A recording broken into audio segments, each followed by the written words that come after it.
48 Angler, 24 Boote, 12 Nationen, 3 Zielfische und ein Pokal.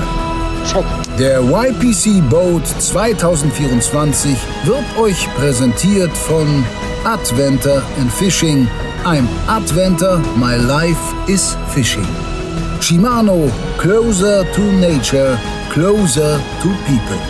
Und dem B1 Boat Center, wir bauen dein Boot. Hallo liebe Zuschauer und herzlich willkommen zur 17. Episode des YPC Boat 2024 und damit zum Finale. Die Wetterverhältnisse während der Gruppenphase waren so anspruchsvoll wie noch nie. Dem Enthusiasmus unserer 48 Angler und der Beißfreude der Fische tat das aber keinen Abbruch. Trotz teils extrem starker Boards mussten wir uns von 14 der 24 angetretenen Teams verabschieden. 10 bärenstarke Duos haben es dagegen bis ins Finale geschafft.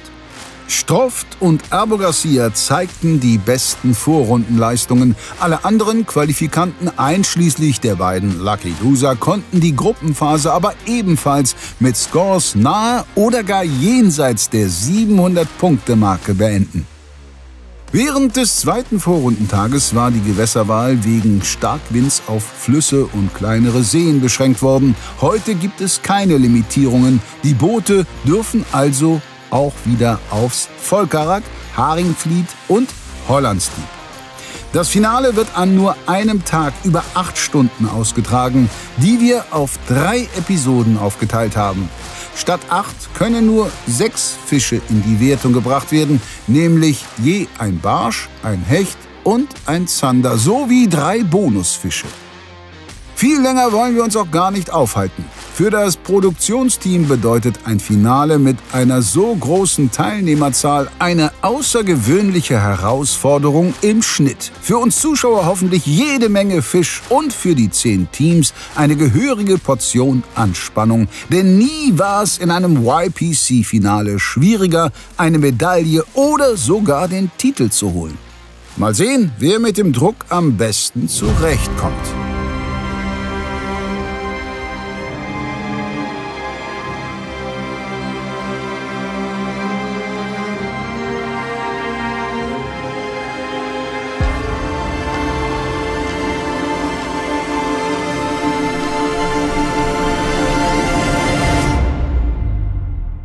Good morning, guys. Welcome into the finals. Yes. The plan is a little bit different to what you have seen from us in the group phase. We're going to the Haringvliet today. It's full of big fish of every species. We will start with some perch fishing. Then we go for the sander and then we have also a nice pike spot. So yeah, I think we have a solid plan. We go for it. For sure, we go for it. Yes. Let's go. Let's go. Wir fahren jetzt gerade zur ersten Stelle. Ziel ist es, mit Barsch zu starten. Danach werden wir auf Zander umschwenken und dann nochmal wieder zurück auf Barsch-Hecht. Wenn das hier unten nicht klappt, haben wir uns eine Deadline gesetzt. Wenn wir bis zu dem Zeitpunkt nicht alle Arten hier unten haben, werden wir das Gewässer wechseln. Aber ich bin sehr zuversichtlich, dass unser Plan heute funktioniert. Und ihr müsst jetzt die Daumen drücken, bis kein Blut mehr durchkommt, dass unser Plan genauso klappt.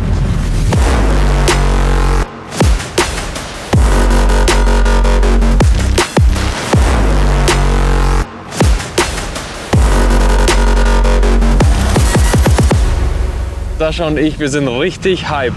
Wir haben richtig Bock auf diesen Angeltag. Wir hoffen, dass unser Plan in Erfüllung geht. Er ist richtig hyped. Ich habe so ein bisschen Muffen, machen wir so ein bisschen ins Hemd. Aber wenn der erste Fisch gefangen ist, geht es, glaube ich, besser. Aber ich habe so ein bisschen Puls gerade. Wir geben unser Bestes, dass wir heute dicke Fische fangen. Drückt uns die Daumen.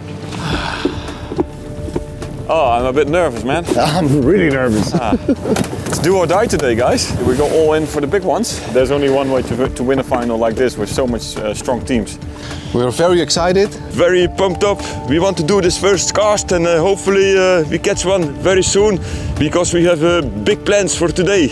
We were struggling the first day to get some perch, but right now I'm pretty confident that we can make it to get some perch, then go to the zander and then go all in on those big pike. Goal is to get a good perch in the morning, a good zander, and then we would have the entire day to fish fish for pike. Weather looks really nice. But it looks great, man. Looks really I'm good. pumped. Oh, let's go. Let's go, buddy. Keep cheering for us because we're gonna need it for this day. You see the weather conditions are not optimal. Strong wind, some rain, but it's that type of weather big fish like, and I hope so we can manage. Let's go. Okay, let's go. I will start with the Berkley 6 match. This is a big bait, side-to-side rolling action. Big contour, a lot of movement. I'm going a little bit smaller with the one that worked really well on the first day on this spot. Sick Vibe, 15 centimeter. Brown bleak, both. Brown bleak. Favorite color.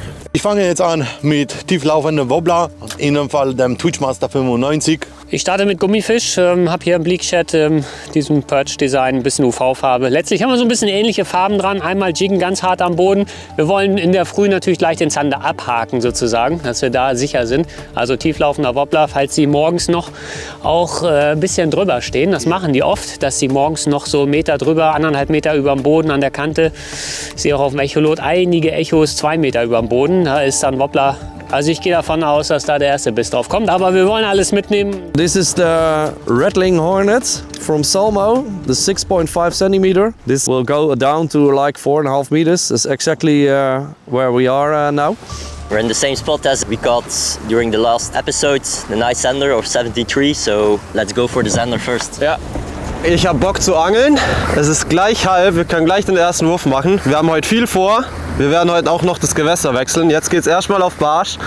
Vielleicht gibt es auch einen Zander und Hecht, haben wir hier auch schon gefangen. Aber erstes Ziel Barsch und dann gucken wir weiter. In a few seconds there will be the start. 10 seconds. 9, 8, 7, 6, 5, 4, 3, 2, 1. Es geht los. Erster Wurf, 7:30 Uhr. Let's go. And here we go. Finale beginnt. Erster Wurf im Finale. Let's go. Drückt uns die Daumen. Let's go. Catch a big one today.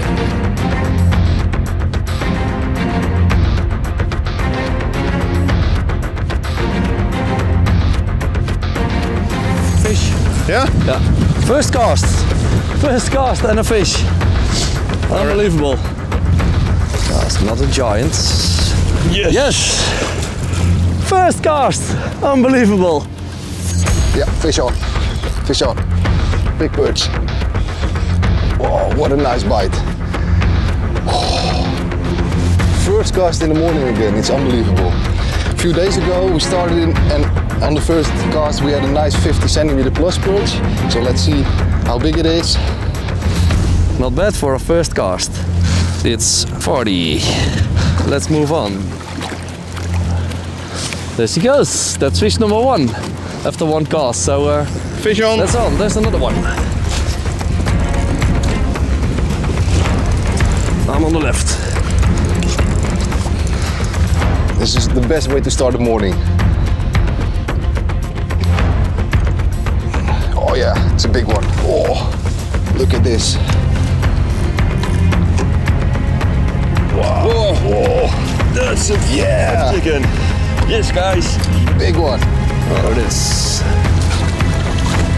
Yes. That's better. That's another 40. Bim. Good job. Start like we used to do. Look at this. What a beautiful fish. I caught this perch on the creek crawl again, but this time in the oyster color. Really good color for clear and a little bit more murky water. Look at this, guys. What a nice fish. For a minute I thought it was a zander, but then I felt the fight. And look at this. All right. It's 49. It's 49 because it's not over 49.5. You see?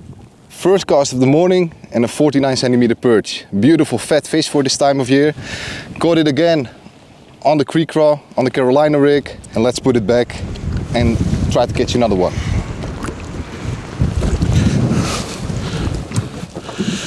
It's 45.5, so that makes 46. Yes, another one. Yes, it's good. Yeah? Yeah, that's good. What a crazy start. Yeah. Oh, big one. Yes, yes. Oh, that's an even bigger one. What a crazy start. Just 3 fish in 5 minutes. Unbelievable. on the Striking Pro Series 4 crankbait. Look at this. Oh man, that's a nice fish. Whoa, that's a good one. This one is just over 48.5, so it's 49. 49. Unbelievable. Look at this. This is what you need in the IPC boat finals. Fish. 49, and there's another one.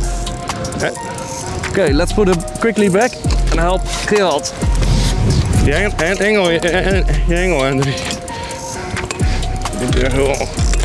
Unbelievable, what a start. Second cast of the day. Yeah, it's a perch. Yes! A little bit smaller, but a perch is a perch. Yes, and another 40. Oh, that's a nice fish. Look at those stripes. Yeah, really nice. Again, nice fish. It's so 43.5. This so 44. And this one is 34 and 6 millimeter. So that means 35 centimeter. Got it on the Creek Row in Sangria color. And on my favorite rod, the W10 TNC. This rod is amazing. You feel really everything on it. So. It's unbelievable. We already caught 4 40 plus. 4 40 plus perches. It's unbelievable. Unbelievable. Good choice to start here. Let's go get some bigger ones.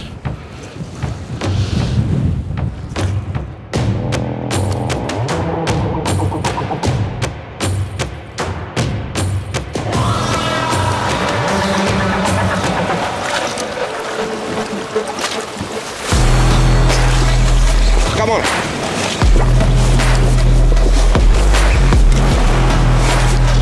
Where are you? This side. Come on, come on.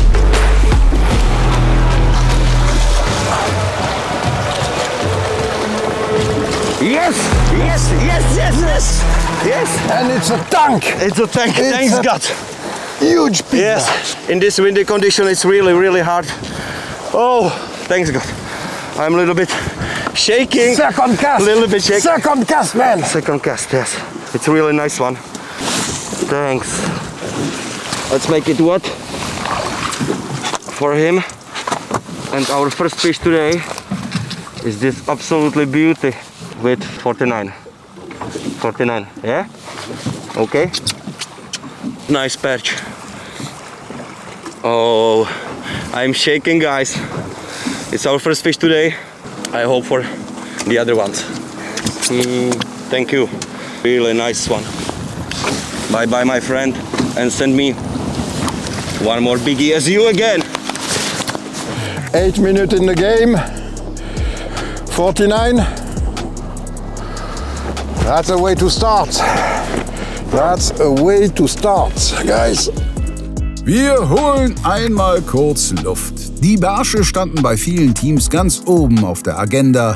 Fox Rage, Westin und Atlanta könnten theoretisch nach 10 Minuten einen Haken dran machen. Ein fantastischer Auftakt. Mal sehen, ob die anderen Zielfische ähnlich gut aufgelegt sind. Yeah, so we made a couple of casts with a 5-inch Kickman with a light jig head, and we got 3 bites or something. Johannes is still fishing that lure, and I changed to the Maverick. It's a jerkbait, twitch bait from Rapala, a new one. Since we are fishing on the shallows, I will see if we can get a reaction strike with that lure. Ich versuche mich um die Zander zu kümmern. Sebastian versucht sich um Barsche und Hechte zu kümmern. Oder erstmal vorwiegend um die Barsche. Ich benutze eine Craw dafür an einem Skirted Jig.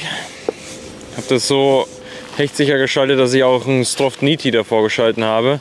Stört die Barsche nicht, aber ist dann, wie gesagt, gerade weil der Hecht uns so wichtig ist, auch für die Wertung und fürs Fischwohl eine super Sache, um da auf Nummer sicher zu gehen.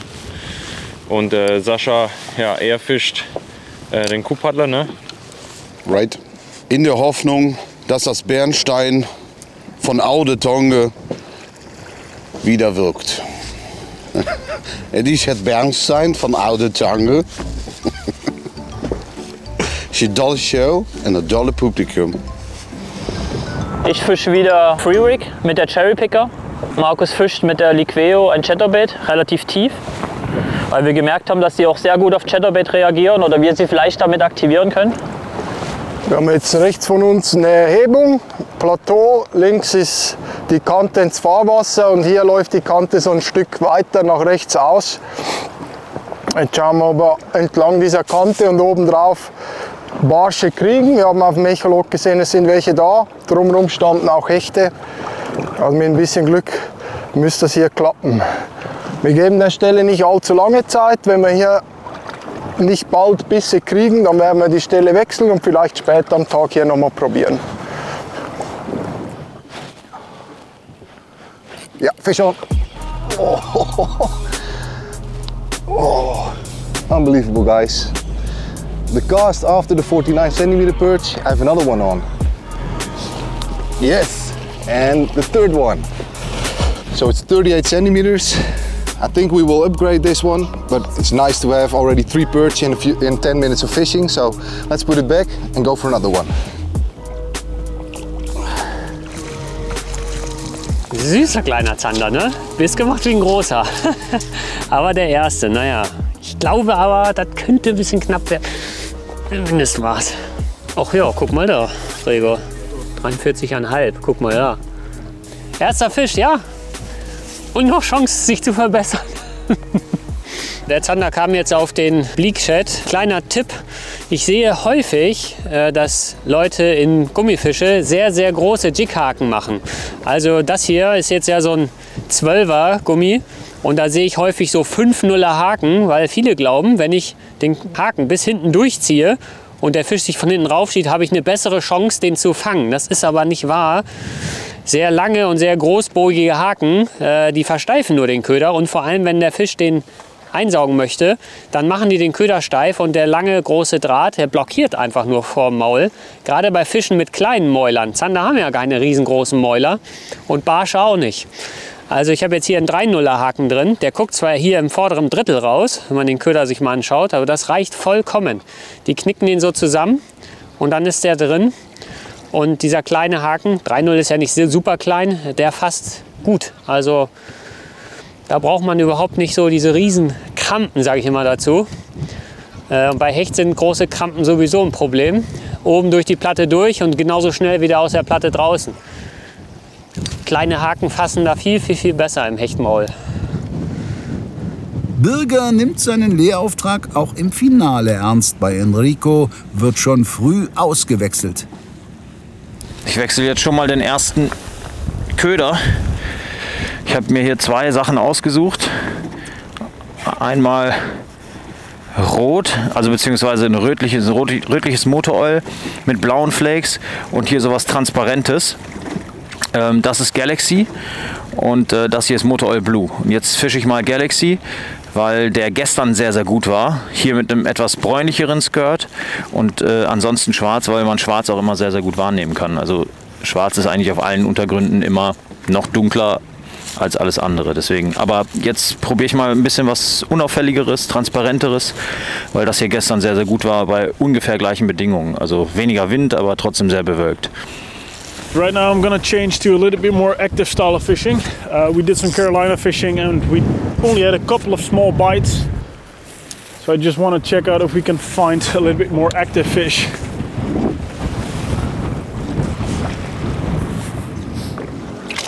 You got a bite? I think yes.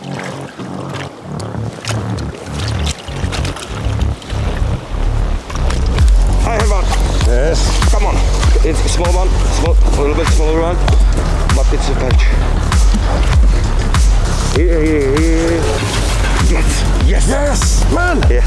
You're the man today. What I'm using right now, it's Nedrick with really light jig head, only 7 grams in this big waves. It's really difficult, but perch sometimes like really slow and light presentation, like this one.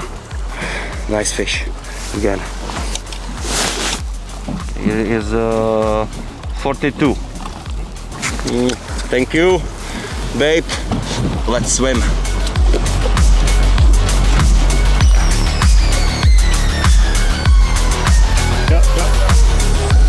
Yeah, fish.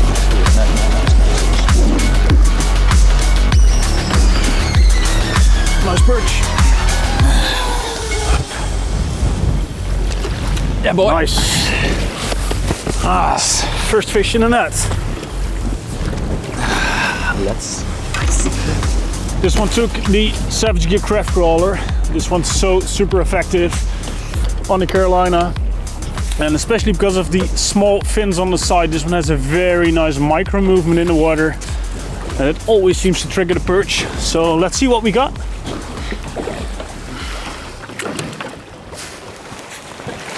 No, no, no. Oh, I thought you dropped my rod in the water. No. You want to do it safely here? Yeah, that's fine. It's not a monster, but first fish. So stoked. Check how long this one is. 38. 38, yeah, 38. 38 centimeters on the board. First fish, first points, and first species. Let's get this one back and see if we can get a 50. Let's go.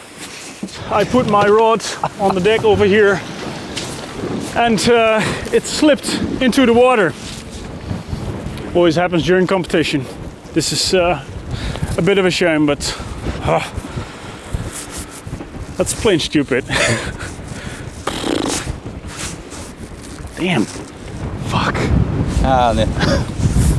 Yeah. At least we got a fish in. If someone's gonna find an SG6 Revenge Texas and Carolina rod, please give me a message because I love that rod. I want to get it back. Barsch hin oder her, das tut weh. Bei Abu sind am bekannten Spot zwar keine Fische, dafür aber immerhin noch alle Routen an Bord. Our first spot, we choose the same spot as the first day. Which worked. And you probably know why, because we caught some really nice zanders over here. There were some pike around, there were some perch around, so it's possible to get a full card over here. The wind is blowing over the plate really nice. The plants are standing like 1 meter under the surface. So we try to get the lure just above the weeds. The watercolor is perfect. So it's a good choice, I think. Wir haben einen Hecht an einer steilen Abbruchkante gesehen. Wir wissen, dass hier immer mal wieder Hechte stehen dazwischen. Und den wollen wir jetzt kriegen. Dafür brauche ich einen Skirted Jig.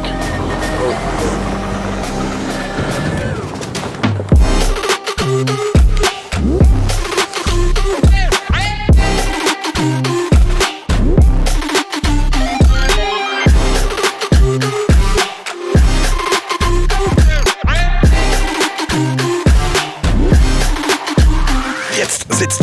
Alter. Oh, was für ein Biest, ey.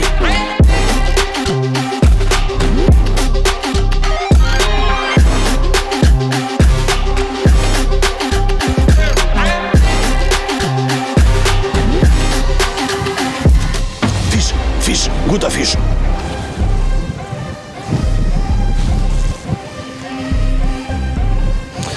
Die Scheiße, die Tonne da, ne? Ich weiß nicht, wo der schwimmt. Der ist ziemlich weit weg. Okay, ich fahre ein Stück rüber, langsam. Hab ich schon gesehen. Es könnte Hecht gewesen sein. Gewesen? Ist noch dran, ne? Oder könnte Hecht sein. Schon. Der schwimmt schon um die Tonne da rum. Ja, wir lassen uns einfach durchfallen. Gut, ist gut, passt.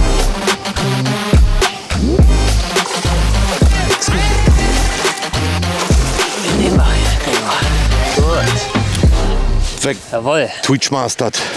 Aber so richtig weggebolzt auch, ne? Das läuft schon.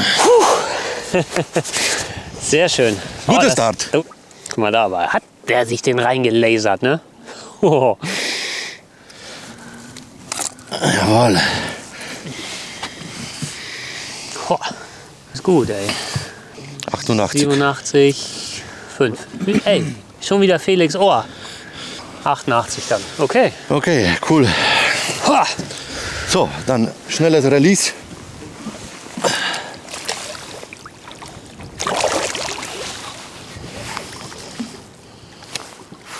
Der hübsche Hecht hat hier den Twitchmaster gesnackt. Ich habe es gerade vor kurzem 2 Würfe vorher ausgetauscht, Köder, weil gestern haben wir im Training gemerkt, hier sind sehr viele kleine Barsche. Der Perch Design, erste Sahne. Weiter geht's. Wir wechseln den Spot. Das war nur ein kurzer Versuch, um zu schauen, ob hier die Barsche aktiv sind. Hier schwimmen durchaus große Barsche rum. Die haben leider nicht gebissen. Der Hecht hat auch nicht reagiert. Jetzt fahren wir ein paar Meter weiter, fahren an den Spot, wo wir kleinere Barsche gefangen haben. Da versuchen wir jetzt 2, 3, 4 zu fangen, dass wir dann zeitnah die Power Hour starten können und 1, 2 Zander fangen, weil dann brauchen wir noch einen großen Hecht, was letztes Mal nicht geklappt hat, aber diesmal ist die Strategie hoffentlich besser. Fish. Ja. Feels good. Oh, that's a good one.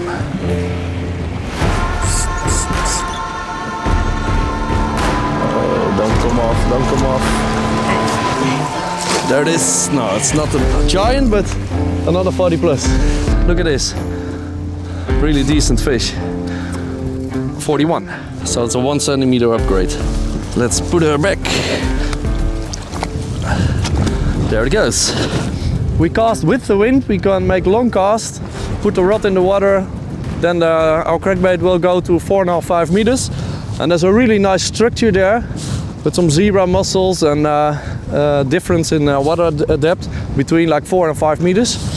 And seems like there's a lot of perch at the moment, so quickly move on. Almost finished with the first drift, and we have no bites yet. Maybe they are still a little bit sleepy, but we will wake them up, Simon. Like I said, sometimes it takes 1 drift, sometimes it takes 5 drifts. But then when a spot like this turns on, it can be on. And we just have to rely on that. We know that the fish are here, but just have to find in which corner and when they want to feed, we have to be there. Es geht eigentlich beim Barschangeln immer darum, die richtige Struktur zu finden. Und das kann manchmal wirklich 2 Meter ausmachen, dass man einfach dran vorbei angelt an der richtigen Struktur. And in competition you always want to catch a fish straight away. Yeah, you want to go quick. Doesn't work like that. You want to go quick, but hey, we only need 6 fish today. In the first day on this plateau we caught 25 or something. Only 6 fish today. Fish.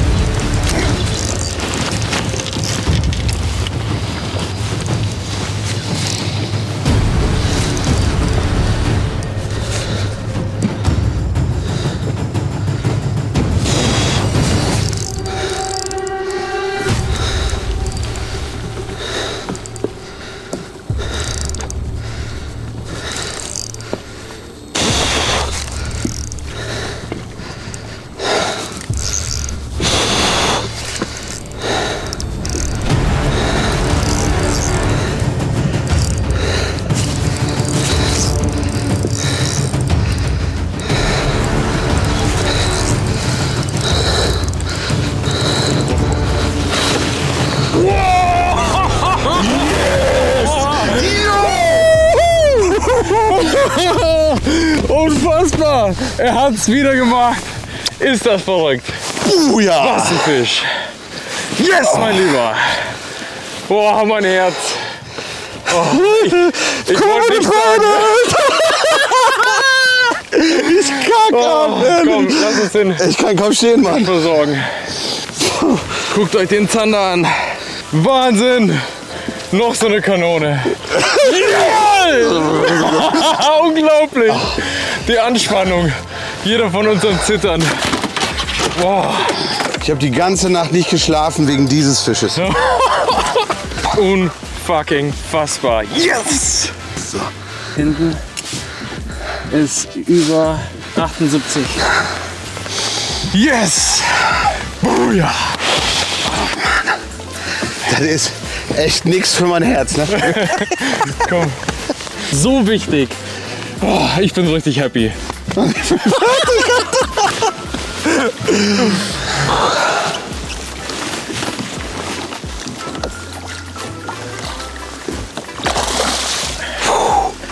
Oh ja! Weiter so, mein Freund! Auf geht's!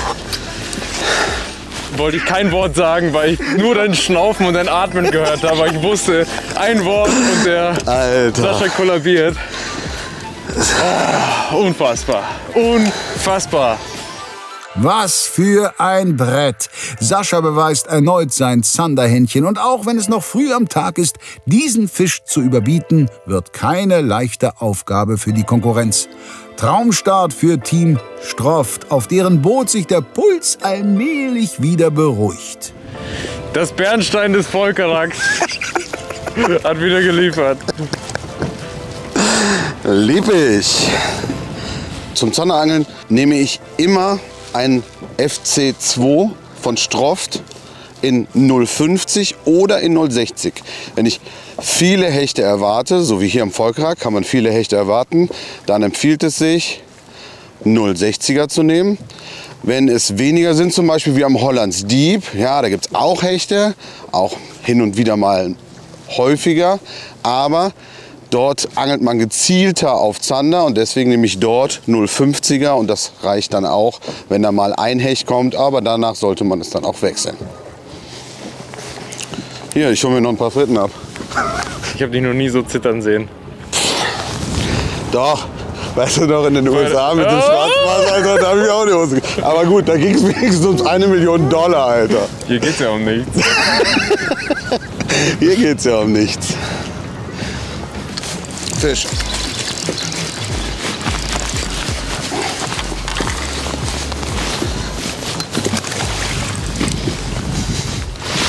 Ja.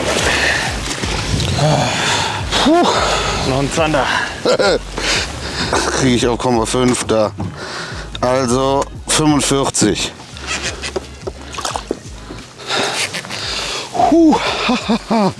Geht der Puls direkt wieder hoch, ne?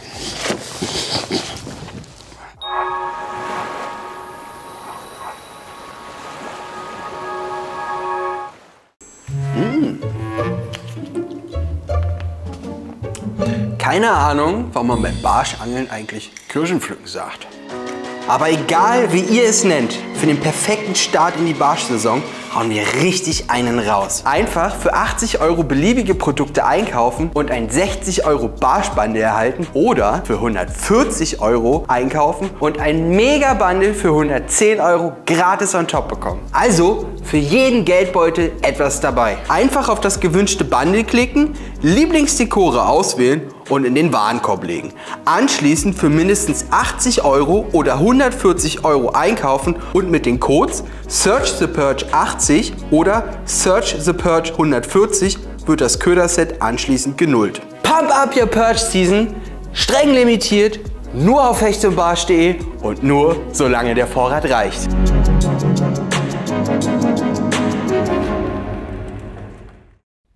Barsche Twitchen leicht gemacht mit dem neuen Ilex Longbill Minnow Twitch Flash. Erhältlich ist dieser Twitchbait in 2 Größen und 6 ultrafängigen Dekoren. Der 61 DR mit einer Lauftiefe von bis zu 1,2 Metern und der 67 DR mit einer Lauftiefe von bis zu 2 Metern. Das Gewichtsverlagerungssystem macht weite und präzise Würfe zum Killerspiel. Dieser Twitchbait ist extrem leicht zu fischen und imitiert perfekt ein kleines Beutefischchen. Egal ob du im See, Fluss oder Kanal unterwegs bist, diesem Köder kann garantiert kein Räuber widerstehen.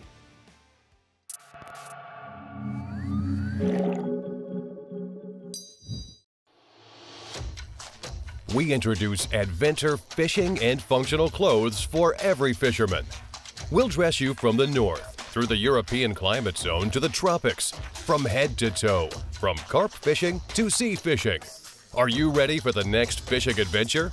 I am Adventure. My life is fishing.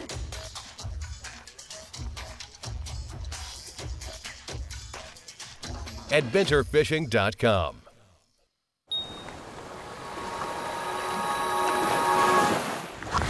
So Leute, erster Platz, leider kein Barsch gebracht, nicht mal ein Biss, deswegen gibt es jetzt den ersten Spotwechsel. Der zweite Platz ist gar nicht weit entfernt, deswegen E-Motor rein und Abfahrt.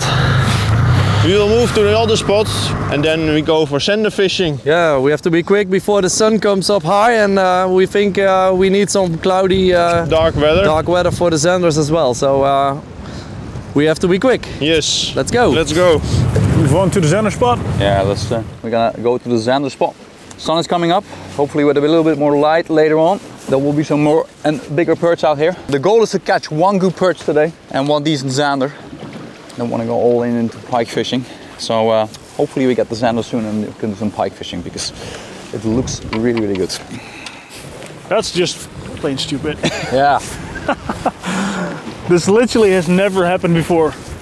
Dropping your rod during competition is just the dumbest thing you can do. Like getting everything prepared onto the smallest details and then just dropping it overboard. Perfect.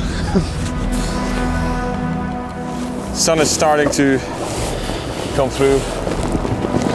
There's a little bit of a rainbow visible. Oh, the rainbow is super nice.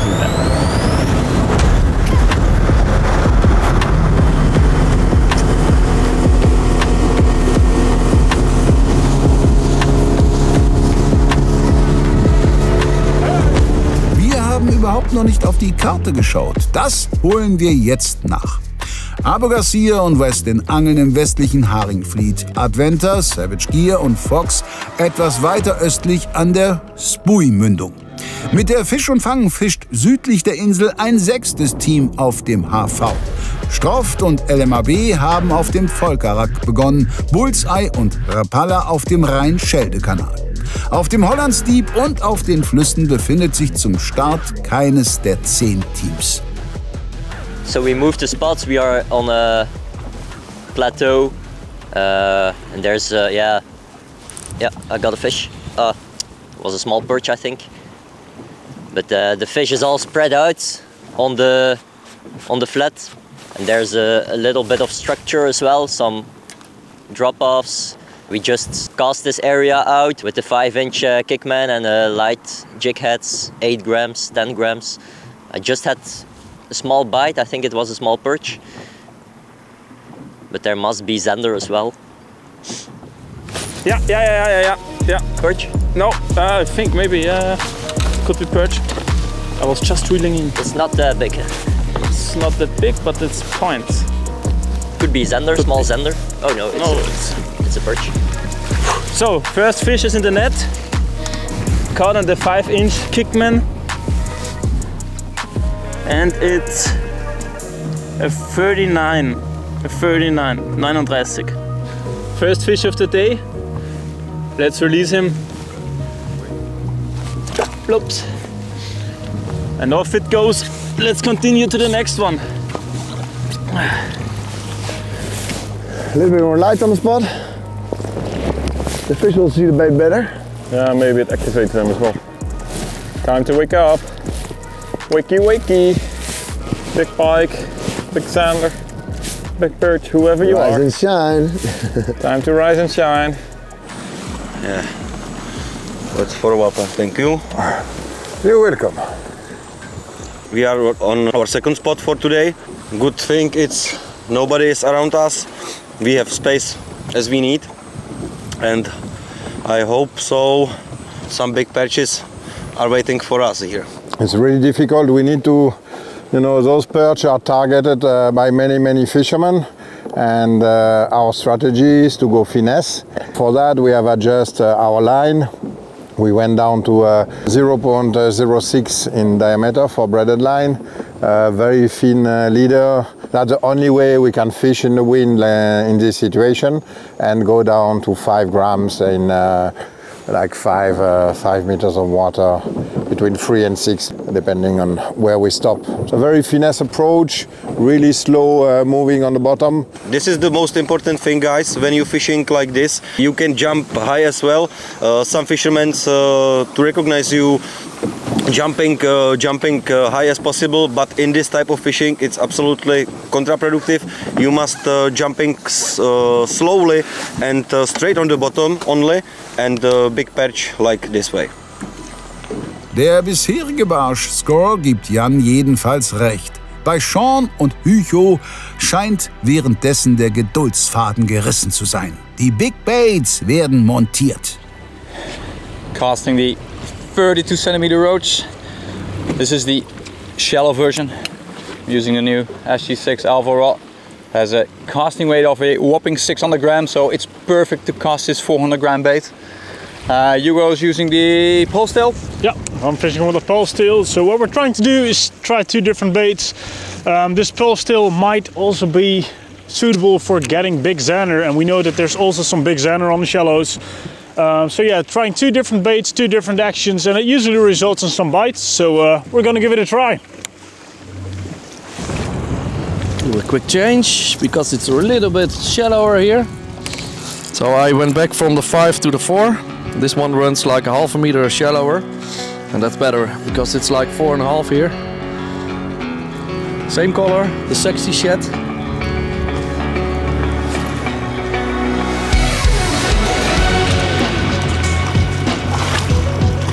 Hi, Fred, come on, come on. Come on, come on. You rock, man. Yes. Yes. Yes. Yes. Good job. A really big stream here. It's really crazy fishing with light jig head. Here you have the 38 centimeters. Please send me bigger ones. This is what we need.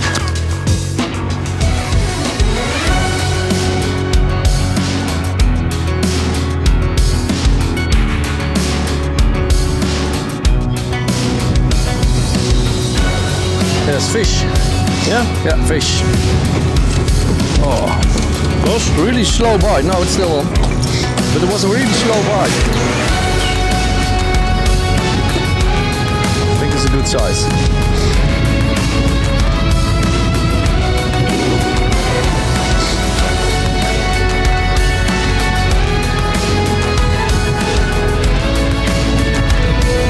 There it is. Oh, that's a big one. That's really big. Whoa! Wait, I will take it. Yeah? Yes. Look at this.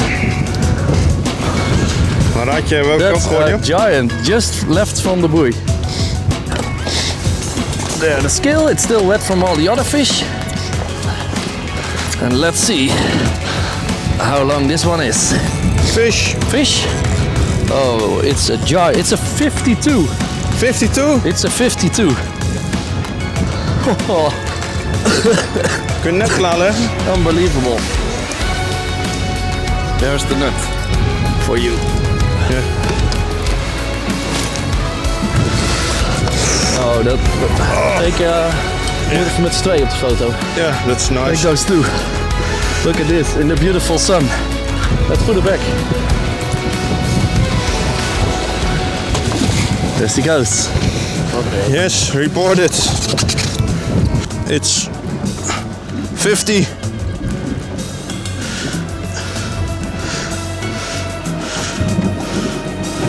Yeah.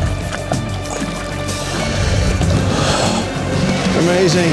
Oh, it's cute. Oh, this is really amazing. I can't believe this. We had a plan, we know that this can happen, but it's now really happened, so it's amazing. That's why we came for this water and this spot actually, because last week we had in training 3 amazing fish on this spot as well. So it's really cool when it's also happening in the tournament. Yeah. Oh. Fast schon ein emotionaler Ausbruch, was auf dem Boot von Fox Rage ungefähr so häufig passiert wie so ein irrer Doppelfang. Es ist kaum zu glauben, noch keine 60 Minuten geangelt und Hendry und Gerald thronen mit 4 Fischen für knapp 400 Punkte an der Spitze. Bleibt also ewig Zeit für je ein gutes Exemplar der anderen beiden Zielfischarten. Wie geht's jetzt weiter für die Niederländer?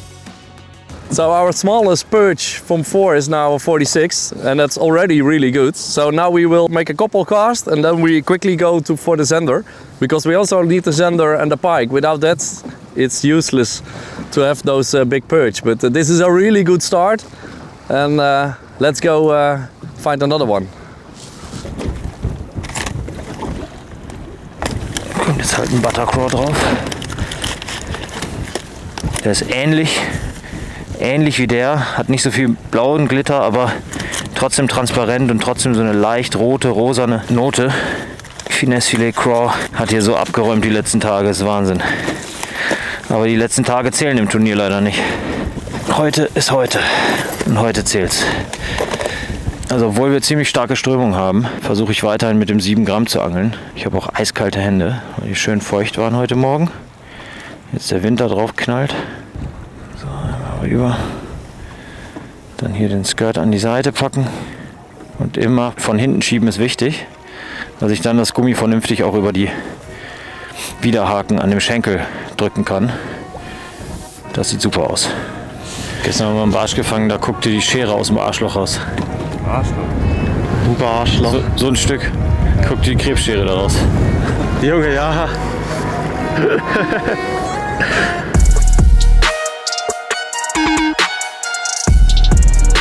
Biss gehabt. Biss gehabt. Oh, fuck. Ja, Biss gehabt. Egal.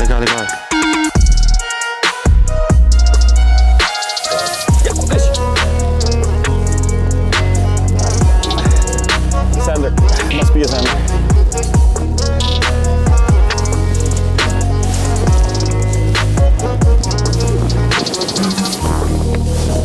Go to the front. To the front, please. It's a good fish, eh?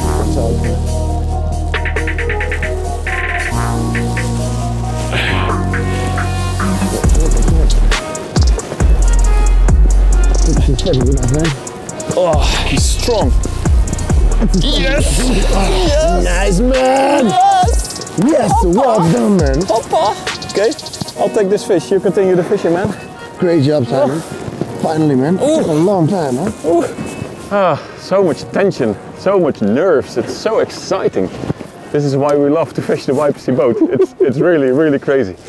You were going all in for a big fish, and you know, we need all 3 species, of course. So we went to a spot where we know there's pike, perch and zander from the first day.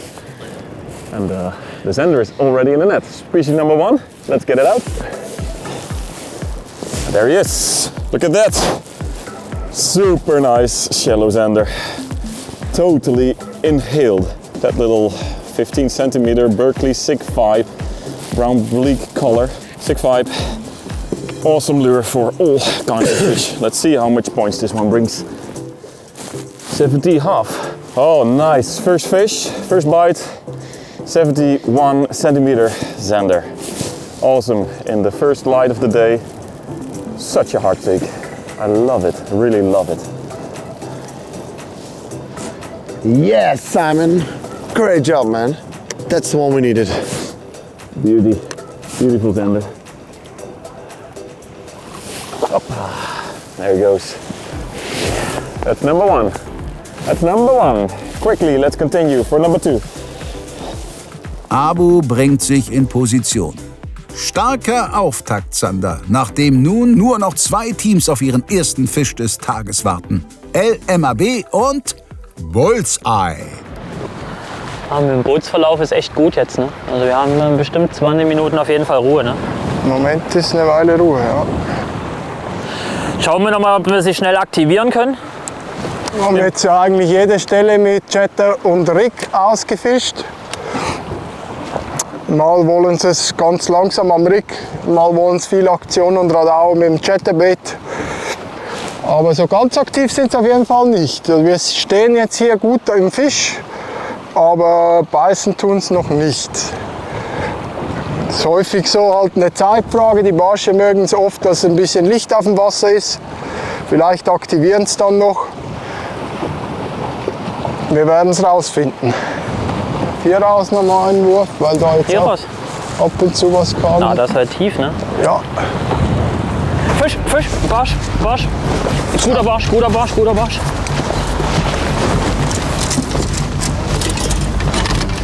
Okay. Nein! Scheiße. Oh. Weiter. Scheiße. Scheiß Kescher, ey. Also geiler Kescher, aber dass er halt noch nicht da war kacke. Das sind genau diese Momente, die man haben will, ne, im Turnier. Wir suchen nach Barschen, suchen, finden sie. Man kriegt sie drauf und kurz vorm Boot steigen sie aus. Fisch.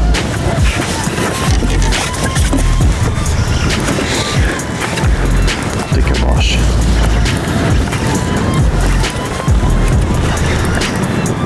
Da ist der erste Fisch. Da ist der erste Fisch. Da ist der erste Fisch. There we go! Genau den brauchen wir. Yes! Ein Riesenschwitz war das. Aber was für ein Schwitz. Oh Leute. Ei. Das ist eine Tortur. Wow. Hängt schön vorne. Boah, hängt aber gut. Butter Craw, mein absoluter Favorite. Und ein richtig geiler Fisch. Geiler Fisch. Genau die brauchen wir. Die brauchen wir. Zu 47. Ja.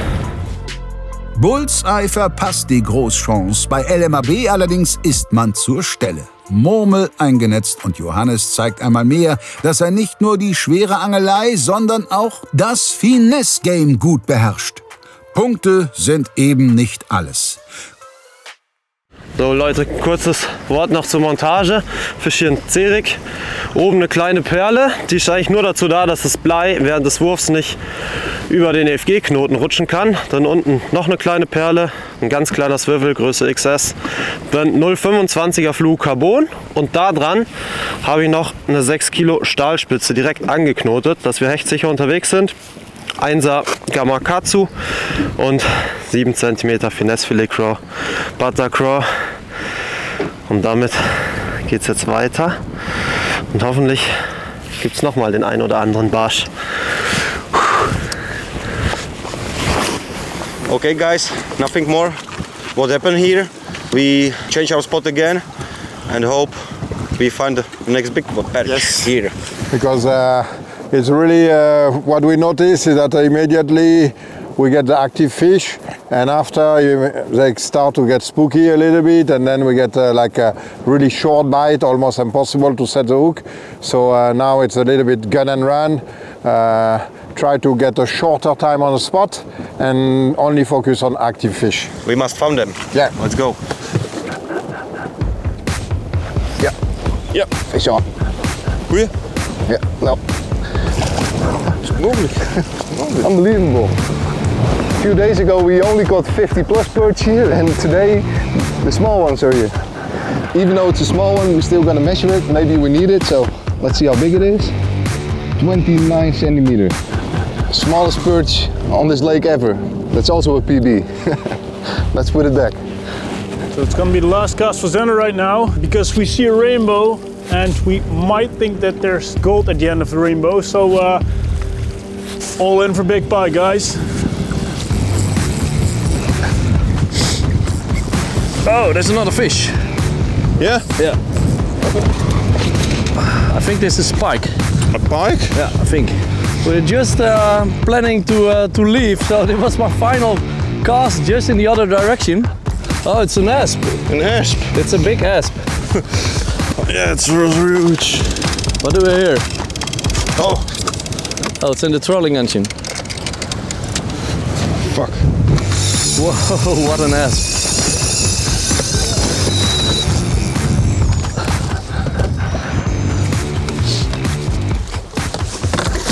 Yes, it's in.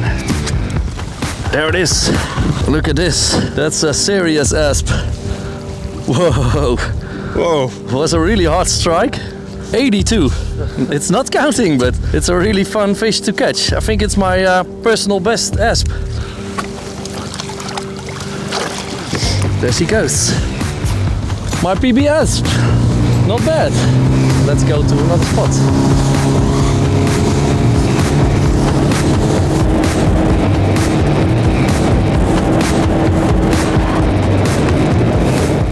There's some food over here. How about you think?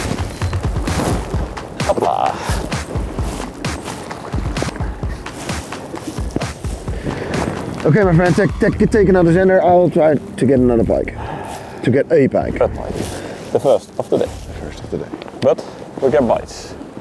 It's fine. Yeah. All good. A couple of Xanders like that. Got one. First cast of the drift. Okay, this is a good nice fish. Indeed. It's not fighting like a Xander. Let it be pike, let it be pike.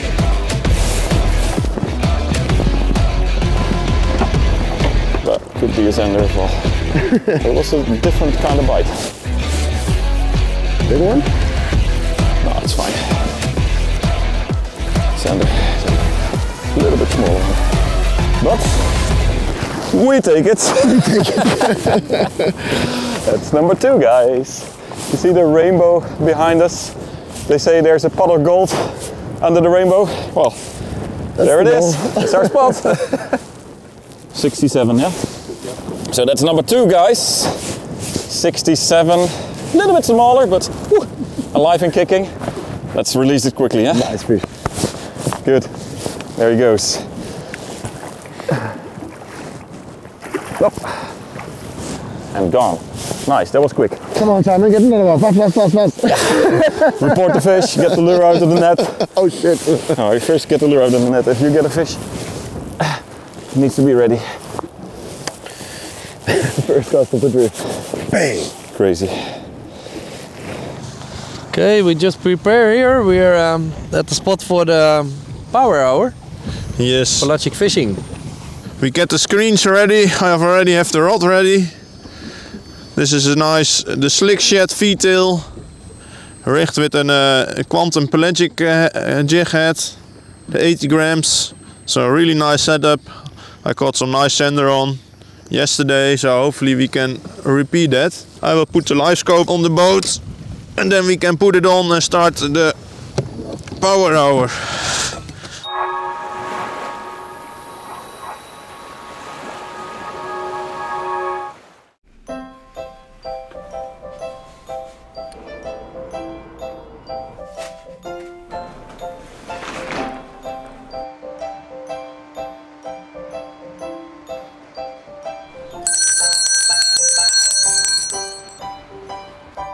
Oh ja, jetzt ein Eis. Einmal Schoko und einmal Zitrone bitte. Heik, leider beides nicht da, aber keine Sorge, ich habe für dich was viel Erfrischenderes. Für die perfekte Abkühlung im Sommer den Hecht und Barsch Raubfisch Adventskalender 2024 schon jetzt vorbestellen. Wir haben dieses Jahr noch eine Schippe draufgelegt. Es gibt noch mehr Hardbaits, einen noch höheren Warenwert und wie immer natürlich nur exklusive Farben und wer früh bestellt, hat eine höhere Chance, ein goldenes Ticket zu ergattern. Denn einen cooleren Adventskalender gibt es nirgends. Oh, stimmt.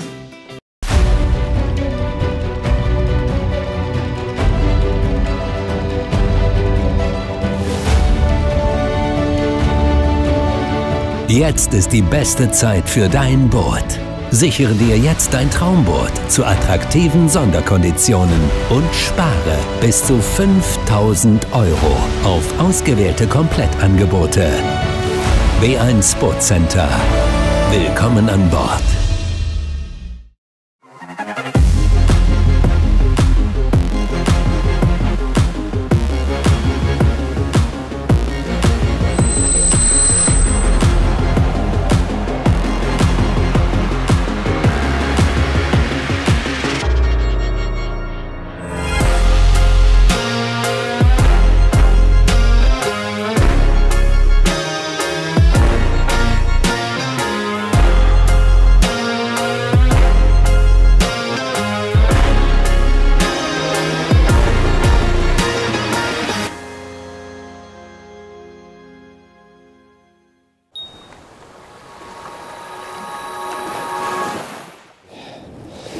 I need to make more sound because pike love sound.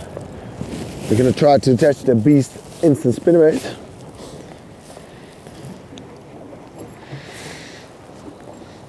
And there you go. We have a spinnerbait attached in front of it in just a minute. Yes, let's go. Power hour. Already see a sign on the screen, so perfect timing.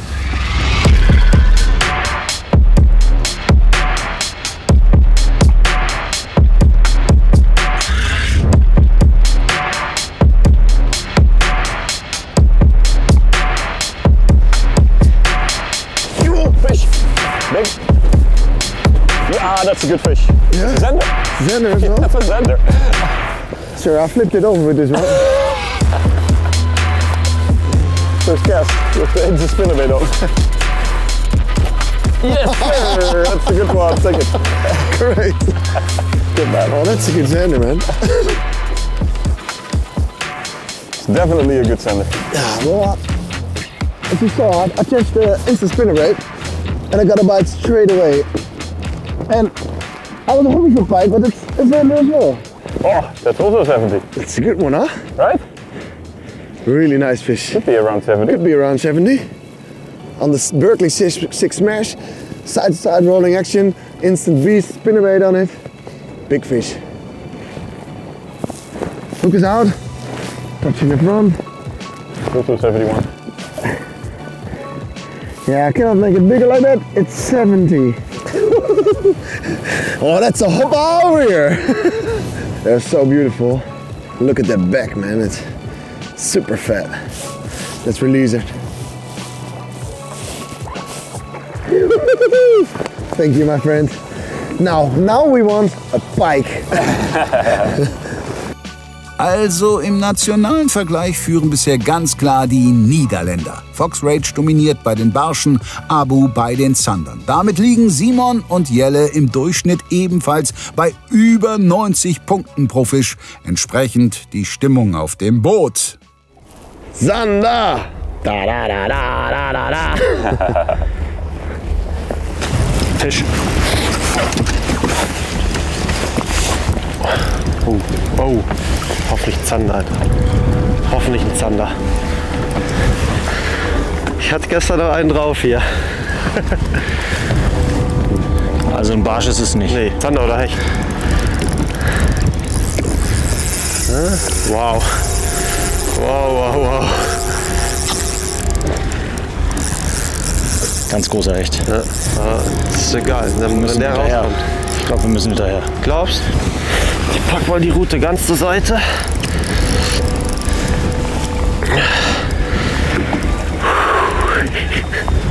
Wir müssen nur beten, dass er das Stahl nicht überbissen hat. Glaube ich nicht.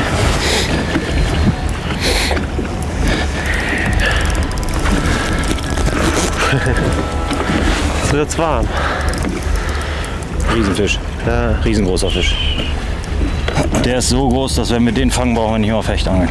Das wäre der Richtige. Nein, wirklich. Ja, da kommt er schon.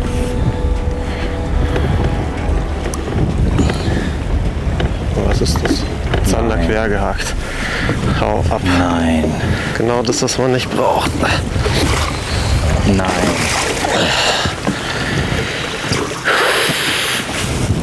Ja. Scheiße. Was willst du machen? Weiter angeln und hoffen, dass das nicht der einzige da unten ist, weil ich halt gestern auch einen tatsächlich. Nur hängt der leider nicht ganz korrekt. Fucking hell. Das kann ja wohl nicht wahr sein. Guckt euch mal diesen Zander an. Wie kann man denn so einen Zander querhaken, bitte? Guckt euch mal das Ding an. Guckt euch mal dieses Schiff an. Präsentiert den Bait. Fucking hell. Der fängt sogar Fische, wenn sie nicht beißen wollen. Wunderschöner Fisch. Jetzt guckt euch mal diesen Fisch an. Das ist ein 80er, oder? Der kann schon knapp 80 haben, ja. Das ist ein 80er auf jeden Fall. Über 80 sogar, 81. So, der kommt natürlich zurück. Ich plumpse den mal so ein bisschen rein. Dann hat er direkt ein bisschen Schub und der ist auch schon direkt abgehauen. Kann ja wohl nicht wahr sein. Ich habe gedacht, wie nicht selten, da ist der riesengroße Hecht, den man beim Barschangeln fängt. Ist mir hier schon mal gelungen und es hat sich fast genauso angefühlt. Egal, auf der einen Seite gut, weil das verscheucht die Barsche nicht. Wenn da jetzt ein Riesenhecht gestanden wäre. Ja, das stimmt. Das Messen war ja fast schon masochistisch. Bittere Nummer für LMAB, aber immerhin ist Fisch am Platz. Wobei das natürlich nicht immer etwas heißen muss. I have a really nice zander in the screen.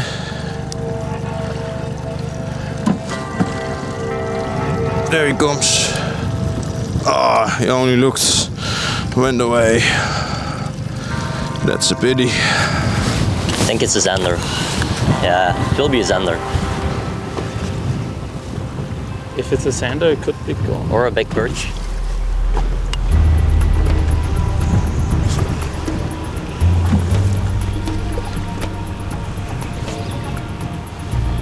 Could be perch.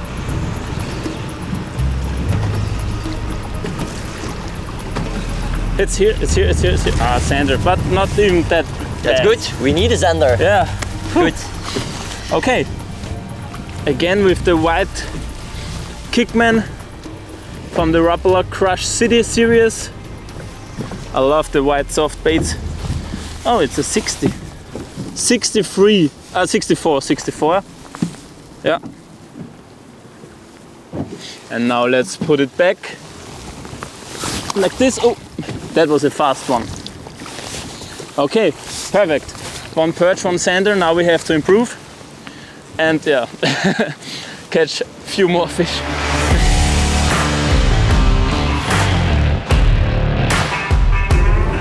This fish.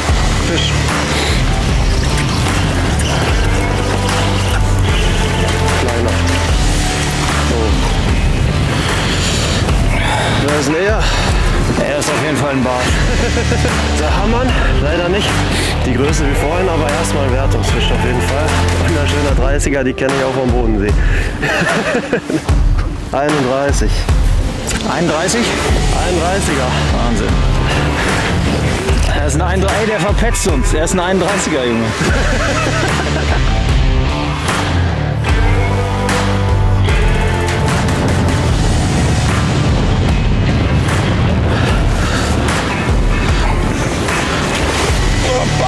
Yes. That's a 40. Genau, 40. 40er Barsch. Bam. Schnell zurück.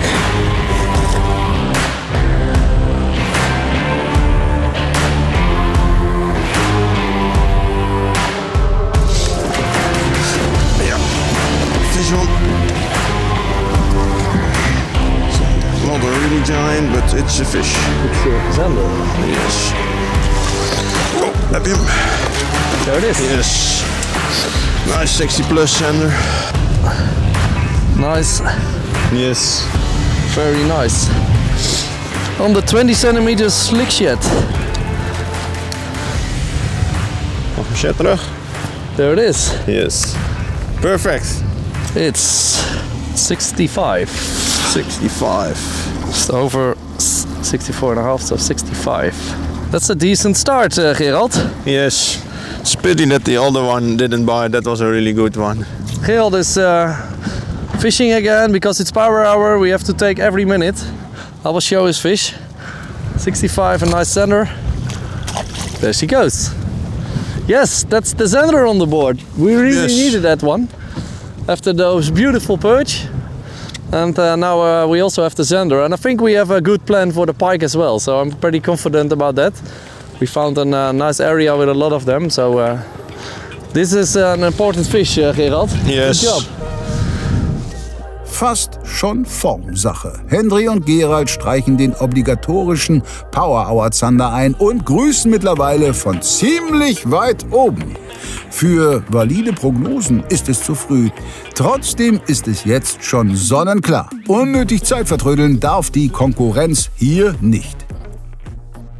Wenn ihr ein Netz habt mit großen Maschen, aber kleine Köder und die flutschen euch durch die Maschen, dann einfach den Köder abmachen, bevor ihr jetzt eine halbe Stunde daran rumfrickelt. Was aber wichtig ist, weil es mir auch schon passiert, den Köder nicht über Bord zu schmeißen. Das macht man nämlich manchmal. Und dann könnt ihr im Normalfall das Vorfach hier ganz normal aus den Maschen rausziehen, den Bait wieder einhängen und weiter angeln. So I'm fishing with the 6.5 centimeter creek row at the moment. 6.5 centimeter with size 1 hook. So because the water is a little bit more murky, I'm gonna try with a little bigger one. So I take a little bigger hook, like a size 2.0. It looks big, but it isn't too big on a creek row. 8.5 centimeter. last winter I was fishing with Jeroen, and Jeroen found out in murky water that it was sometimes better to use a bigger bait because they see it more easy. So I was thinking on that moment, so just to be sure we try it, Jeroen will stay with the 6.5 and I have a little bit more powerful rod. My rod is a W10 TNC, it goes to 23 gram, and this rod is okay to fish with a bigger lure also. I use it for small lures, but I also use it for a little bit bigger lures. This is the Kriegau in the color UV Grau. So I'm gonna show you how we put it right on the hook. You go in the lure like this, and what you want is that the orange side is down. So you measure where your hook comes, and then you bend it a little bit, and it's like this. Always feel, if you can feel the point, just the point, yeah? This is perfect. I love it. Die kleine Profi-Blinker Karabiner sind perfekt zum Hardweight-Angeln. Schöne runde Form, da bleibt nichts hängen. Die Verschlusselemente sind wirklich klein, fein, verhackt sich nichts am Tauchschaufel oder dem Draht. Machen wir zu. Fertig, weiter angeln. Der kleine Element hier, der Karabiner, das ist ein sehr wichtiger Element bei dem ganzen Setup. Das ist nichts anderes wie kleine Kupplung, welche ermöglicht hier perfektes Lauf von dem Wobbler. Die kleine eckige Snaps könnt ihr ja gerade vergessen zum Hardbait-Angeln. Die sind nicht geeignet dazu. Die Wobbler laufen meistens schief. Bei so einer runden Form leistet das wirklich perfektes Lauf. Diese kleine Erklärrunde ist doch eigentlich ein ganz schöner Abschluss für diese erste Finalfolge. Moment. Strauft will am aktuellen Spot noch einen letzten Wurf machen. Ich mach nochmal mit dem großen Köder hier einen Wurf und guck mal, vielleicht steht hier ein Hecht. Ja.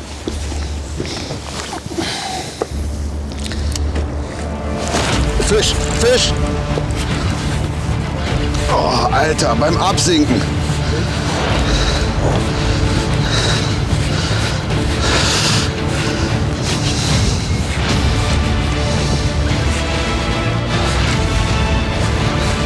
Bist du nach vorne oder bleibst du da? Ich weiß es noch nicht.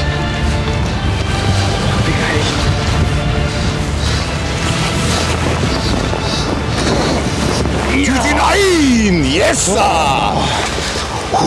Vielleicht steht hier noch ein Hecht rum. Ich wollte gerade den großen werfen, ey. Kein Problem, das Bernstein von Auto-Tonge richtet es. Oh, nicht schlecht, Herr Hecht. Wahnsinn! 94. Sauber! Jawohl! Buja! Nachdem Sascha auch die Zander gefangen hat, jetzt noch einen dicken Hecht mit 94, der ist super, super wichtig für uns. Mega Sascha! Geil! Einmal mit Schwung. Weg ist er. Yes! Yes! Gut, dass wir den noch mitgenommen haben. Sascha und Sebastian verbessern die eigene Ausgangsposition zum Ende dieser Folge erheblich. Neben Strauft haben die Jungs von Abu und vor allem Henry und Gerald von Fox Rage bereits mehrere richtig starke Wertungsfische auf dem Board. Westin, LMAB, Adventa und Rapala können mit ihrem Ergebnis zumindest vorläufig zufrieden sein. Für die Fisch und Fang spricht ein guter Hecht und Savage Gear hat sich immerhin entschneidert. Für Bullseye wiederum läuft es bisher noch gar nicht rund. Markus und Tim bleibt aber genügend Zeit. Und dass die Fische dem Beißen heute zumindest prinzipiell zugeneigt sind, hat dieser ereignisreiche Morgen zweifellos bewiesen. Ob's in den Mittagsstunden so weitergeht, erfahrt ihr nächste Woche. Bleibt also noch ein bisschen Zeit, um unter Freunden eine Favoritenwette abzuschließen. Zum Beispiel um die Organisation eines schönen Angeltages oder ein kleines Tackle-Paket aus unserem Shop. Seid am kommenden Sonntag um 18 Uhr wieder dabei, denn ich verspreche euch, das war längst noch nicht alles in diesem Finale. Ciao.